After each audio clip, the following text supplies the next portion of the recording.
magsasaka, arestado sa pagtaga sa amo. Isang kabesa ang natagpuang patay matapos tagain ng isang magsasakang si Tatay Selo. Nasabing binabawian daw siya ng 6 saka kung kaya't ito ay nagalit at tinaga ang kabesa. Narito ang interview kasama ang magsasaka. Bakit niya babawiin ng saka? Dinaya ko na ba siya sa partihan? Tinusok ko na ba siya? Siyang may-ari ng lupa at kasama lang niya ako. Alam po ba niyo yung dating amin ng lupang iyon? Isinanglaat na embargo lamang po ng kabesa iyon.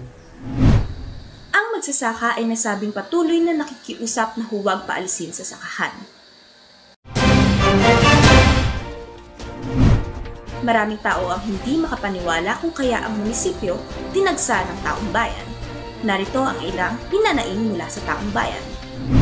Patay po ba? Saan po ang taga? Mabibilanggo ka. Makukulong ka, Tata Selo. Narito ang alkalde. Maari po bang matanong saan po tinamaan ng kabesa? Sa bibig, lagpas ngipin. Mukhang panghabang buhay ang magiging hatol ng magsasakang iyon. Hala, grabe naman. Paano niyo ho nagawa yun? Paano na lang po si Saling? Paano na lamang ang iyong anak?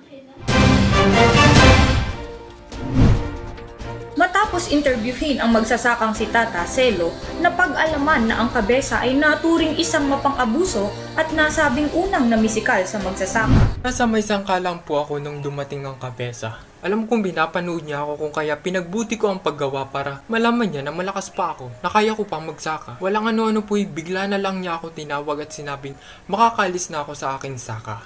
Sapagkat iba na daw po ang magsasaka. Hindi po ako makapaniwala kung kaya't patuloy po ako nagtanong kung bakit. At patuloy po ako nakiusap. Ngunit tinungkod-tungkod lamang niya ako. Pinagtutungkod-tungkod lamang niya ako.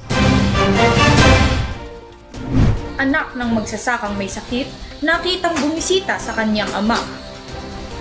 Nang magdakong 2:00 ng hapon, dumating ang anak ni Tata Selo sa munisipyo. Nakitang nag-iiyakan ang mag-ama.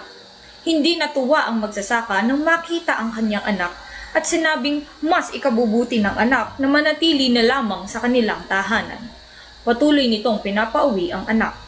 Ang huling kita ng aming news team sa magsasaka ay habang nakakapit sa rehas at nakatingin sa labas. Maririnig itong sinasabing kinuha na ang lahat sa kanila. Ito po si Crizal Manalo, nagbabalita.